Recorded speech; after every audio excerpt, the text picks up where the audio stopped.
Please get ready for a dictation of transcription number 57 and part of 58 from Sir Kailash Chandra magazine. 5 seconds.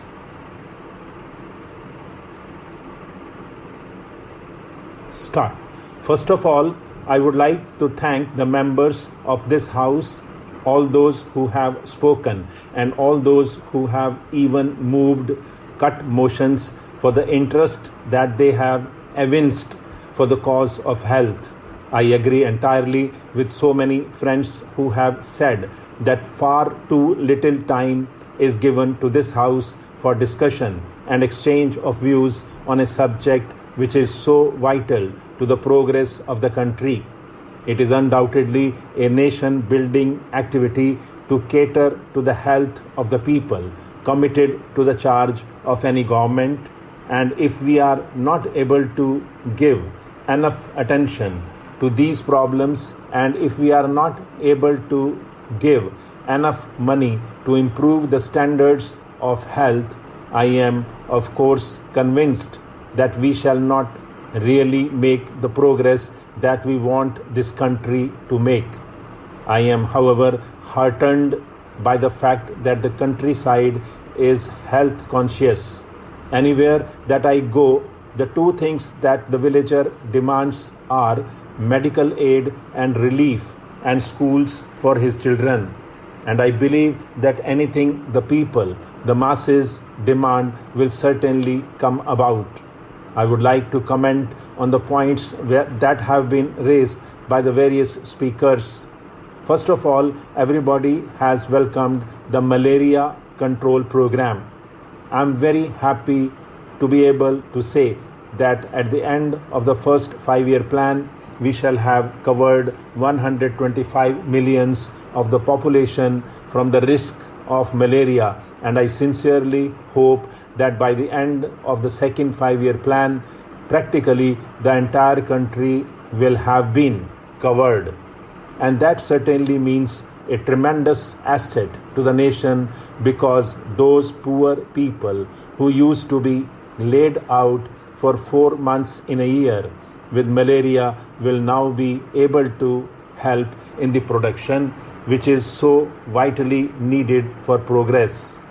Then a comment has been made on the community projects.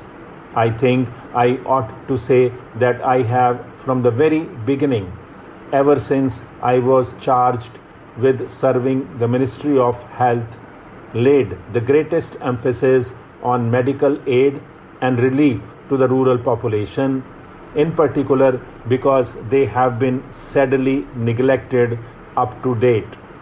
I think it is impossible for a long time to come to give all hospital facilities for poor. The first thing, therefore, that I took up was maternal and child welfare, and I am glad to be able to say that a great deal of progress has been made in maternal and child welfare. These centers have increased enormously.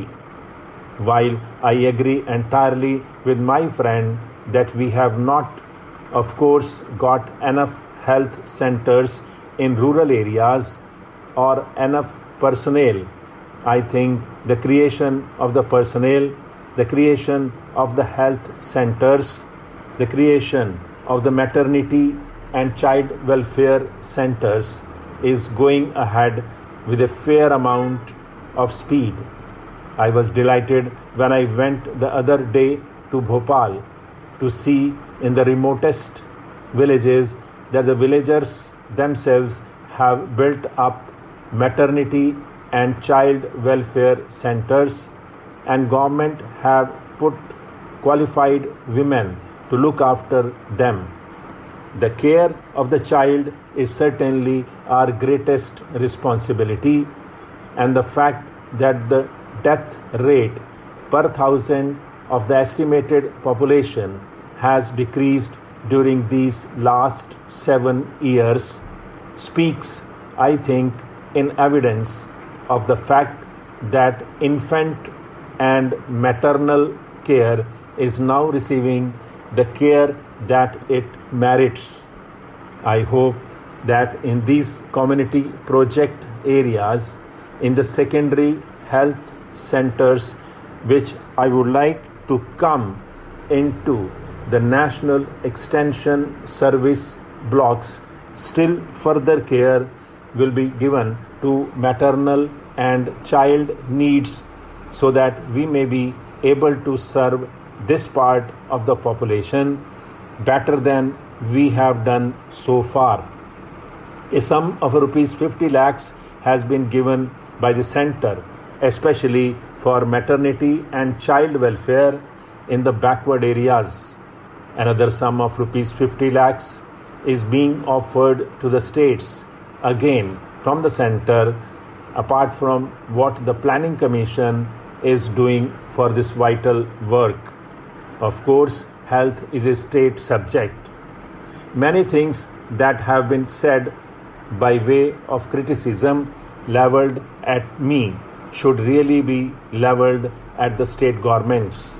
I have stated very clearly in the preamble to this report what the Central Ministry of Health is responsible for. I hope that honorable members of this House who have perused this report with the care that it merits will be able to give the Central Ministry of Health a certificate that in all the subjects that are under their care, the ministry has not been at all negligent.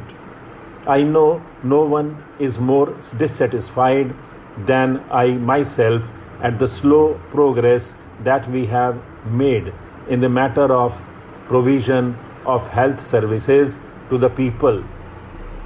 But with the limited resources at our disposal, I claim that we have made the most of what has been given to us. Mr. Deputy Speaker, Sir, before I say anything about defense, I would like to congratulate the Home Ministry on the splendid work it has done in connection with the improvement of the conditions of the scheduled castes and scheduled tribes. The present Home Minister and his ministry are not spending money on good schemes as used to be done in the past. They have got very many schemes, and those schemes are really worth spending lot of money. They are really for the benefit of these communities. I was going to ask the Home Ministry to set up a separate fund for the construction of houses for these communities, since the ministry concerned with housing had completely neglected this problem which is facing these communities. Even the Planning Commission in the last 5-year plan has not done much in this regard.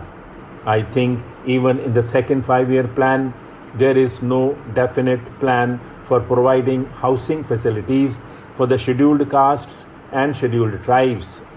But since the Housing Minister has promised that he is going to constitute a board to go into these things, I do not think there is any need for me to stress this point anymore. About the board which is going to be constituted, I would definitely like to say a few words. This board, I believe, is going to consist of some members of the Harijan community and also a number of members belonging to non-Harijan communities. In any case, I would very much like that this board, which will of course function under the Home Ministry, should have as its chairman a non-Harijan. I want to stress this point because I know that in some of the states where the portfolio of Harijan welfare is given to a Harijan minister, he is not able to do his work properly. It is not because he cannot do it. It is not that he is not efficient enough to do it, but because every time he speaks about the welfare of scheduled castes and measures to be taken to improve their conditions. He is generally looked down by the other members of the cabinet as a communalist. Stop.